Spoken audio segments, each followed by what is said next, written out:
students. Today we see the session on bacterial disease. Due to infectious disease, people all over the world die, which accounts nearly 9.7 in the year 2013. What is infectious disease? Infectious disease is nothing but the invasion of pathogens, disease-causing agent into the organism, thereby suppressing immune system, which proliferates or multiply to several fold, and they cause a chemical reaction. They interact with the host cell in such a way that they release toxins which manifest in the form of disease. Bacterial infection is more localized, or it is confined to one particular area. What is the real difference between viral infection and bacterial infection? Is there any real difference between viral infection and bacterial infection? Yes, there is a difference. Viral infection is more systemic, that is, it is enclosed to all parts of our body. So when you get a viral infection, you start developing pain all over the body, and running nose will be seen, severe headache will be there, elevated temperature is noted. So almost all parts of the body seem to be reactive against viral infection. Whereas in case of bacterial infection, it is more localized, causing redness, swelling or pain in the confined area. That is the real difference. So due to the advancement in the invention of microscope by thanks to Anton von Leeuwenhoek, he who contributed in the invention of microscope, which led to the way to study the ultrastructure of microorganisms like bacteria. What is bacteria? Bacteria is nothing but unicellular microorganism which is prokaryotic, which occupies almost large domain of the earth, and it is first form of life that is reported and seems to be originated for almost 4 billion years ago in the earth. It is typically ranging from few micrometer in length, and it takes the various shapes right from rod shape to the spherical shape. This bacteria is almost versatile and cosmopolitan in distribution. That is, you can see the presence of bacteria occupying the extremities like hot acidic springs. You can see the distribution up to cold region, especially in Antarctica, even in snowflakes. Or you can see the distribution of bacteria in the air, which narrow down to the deep earth crust. Also you could see in radioactive waste even. The study of bacteria is said to be bacteriology, which is the branch of biology. Bacteria may be both beneficial to the humankind or it may be harmful, eliciting a kind of disease which acts as a pathogen there. In this session, we will be learning. I just concentrate on topic taking 2 examples. One is diphtheria, the other one is tetanus. How these 2 diseases are manifested in human due to the integrated action of both bacteria and host cell. The first one we see diphtheria. Diphtheria is characterized by bull's neck or swollen neck in human. The causative organism of this disease is said to be Corynebacterium diphtheriae, which was first isolated by Edwin Klebs in the year 1882. This disease is seen to be seen or distributed almost all parts of the world, especially in Africa, India and Indonesia. Children are seen to be the victim of this disease Of course, the adult also not seem to be escaped from this disease. This disease is first characterized by swollen neck, or as the tonsil, the region that is found in the neck is seen to be affected, which is followed by pharynx, larynx, nose, and of course mucous membrane also seem to be affected. So if you look into the incubation period, once the human is exposed to pathogen, the diphtheria causing organism, the organism seem to enter the human, and it remains there in the human system almost 2 to 5 days after exposure, and later it manifests in the form of disease diphtheria.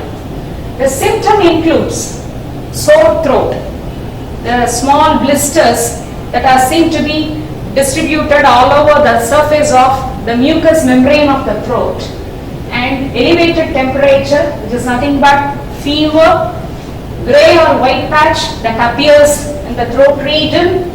That is the characteristic symptoms that is noted.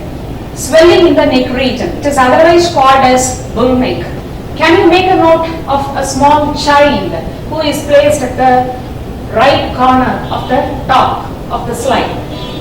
The child is characterized by swollen neck, that is due to enlargement of lymph nodes in the neck region. The next picture that immediately follows, you could see some lesion or blister formation, which is again localized due to the Corynebacterium diphtheriae. This organism causes disease not only in the skin but also in the genital organs. The other picture, the picture that is down to the local lesion, is nothing but the buccal cavity, where you could see gray or white patch in the tongue region, which is again one of the characterized symptoms of diphtheria. So once this white patch or gray patch is formed, then it blocks the air passage and cause profuse cough. The diagnosis of disease is done by taking the patch, gray patch or white patch, from the tongue region in the form of swab, and which will be cultured in the laboratory to diagnose the species Corynebacterium diphtheriae. Once it is done, then some control measures or treatment will be followed. If you look into the mode of infection, the organism may infect the affected individual or victim through direct contact or through the air, also through contaminated objects. The control measures and treatment includes both as a prophylactic measure. Always we know that prevention is better than cure. So before the healthy individual gets exposed to the organism, he can go for taking vaccine. Vaccine can be administered to the individual in the form of DPT. So normally this DPT is a prophylactic measure, that is nothing but vaccine given to the children just to prevent the children getting this disease. DPT is nothing but triple vaccine. As D stands for diphtheria, P stands for pertussis or whooping cough, T stands for tetanus. So one vaccine against 3 different diseases. The treatment includes, so DPT is administered to the children as a prophylactic measure or as a vaccine before the disease getting manifested or even before the exposure of the organism. The other 2 antibiotics, procaine, penicillin G and erythromycin, should be administered to the victim, the affected individual, as a treatment or in the form of treatment. So diphtheria can be prevented, also it can be treated. Now we will see the next bacterial disease, tetanus. Tetanus is nothing but the lockjaw or trismus in medical term, which is characterized by muscular spasm. if you see the epidemiology of disease, this disease seems to be affected almost all parts of the world, especially this brought death toll nearly 90,000 in 2013, down from 356,000 in 1990. This disease not only affect the children but also the adult seem to be the victim of this disease, especially those who are not vaccinated, and the age above 60 years seem to be the victim.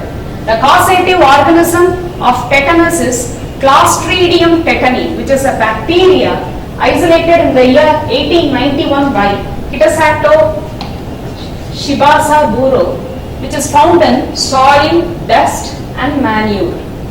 If you look into the distribution of this tetanus, it seems to be distributed almost in all climatic conditions, ranging from hot weather to cold weather, especially in humid weather which contains lots of organic manure, which is the source of this bacteria. If you look into the symptom of this disease, it affects the neck region, thereby it brings difficulty in swallowing and slowly transmitted to the motor region, where it becomes rigid, where it brings rigidity in the pectoral muscle and the calf muscle. The other symptoms seen are sore throat, the elevated temperature, headache, trouble in swallowing, because this affects, especially the disease gets manifested primarily in the jaw region. This makes both lower and upper jaw tightened, so thereby it leads to difficulty in swallowing. High blood pressure is also noted, tachycardia, elevated heartbeat, that is also seen. Also it leads to facial spasm. So these are the main symptoms that are seen. Mode of infection, how this bacteria paves an entry into the organism. So it is very interesting that this tetanus disease causing bacteria was seen some days before in India in just delivered mother. So during parturition, in those days mothers were not admitted in hospital. So it is midwife, those who take care of delivery at home, make use of surgical instruments like chisel, which is not a sterilized one. So through chisel, the rusty chisel, the organism made an entry into the mother, affecting both the child and the mother even. So mode of infection, normally it takes place through cut wounds or slits that occurs in the body by contaminated objects, if the objects are not properly sterilized. Also through rusty nails. So these are the mode of infection that brings disease. You could see the curving of body on the top corner of the slide due to rigidity that is brought by the pectoral muscle and the calf muscle. Also you could see the man bend. So this is a typical characterization of tetanus. Also you could see some flow diagram where it shows the tetanus spore, tetanus bacteria without a spore, and the tetanus bacteria with the spore. So this diagram, it shows that this bacteria can thrive almost all adverse climatic condition by forming a rigid body, what is called spore. Coming to control measures and treatment, tetanus toxoid is administered to pregnant ladies 2 times, especially in second trimester and third trimester. DPT is a prophylactic measure which is administered in the form of vaccine, which is a triple vaccine. This single vaccine which gives immunization against 3 different diseases, where D stands for diphtheria, P stands for pertussis or whooping cough, T stands for tetanus. IVIG is nothing but intravenous immunoglobulin, is also seen to be administered as a prophylactic measure or in the form of vaccine. So in order to overcome this deadly disease, we should go for immunization whenever we seem to have a small wound once in every 10 years. And this is available in the form of different formulations also. If we look into the pathophysiology condition, once a person gets infected with tetanus toxin, this toxin binds to the peripheral nerve terminal and it will be carried across synaptic junction, and this will be taken by the central nervous system where it fixes with gangliocytes and which prevents or block the release of inhibitory neurotransmitters like GABA, nothing but gamma aminobutyric acid and glycine. If these 2 inhibitory neurotransmitters are not released, then there is no check. There is no check over the nerve impulse conduction, which results in the manifestation of the disease, what is called tetanus.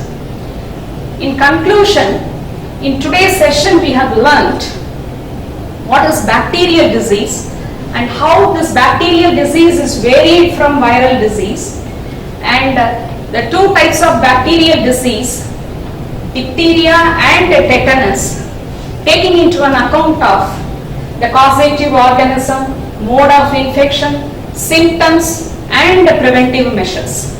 I hope everyone would have enjoyed the session. Thank you.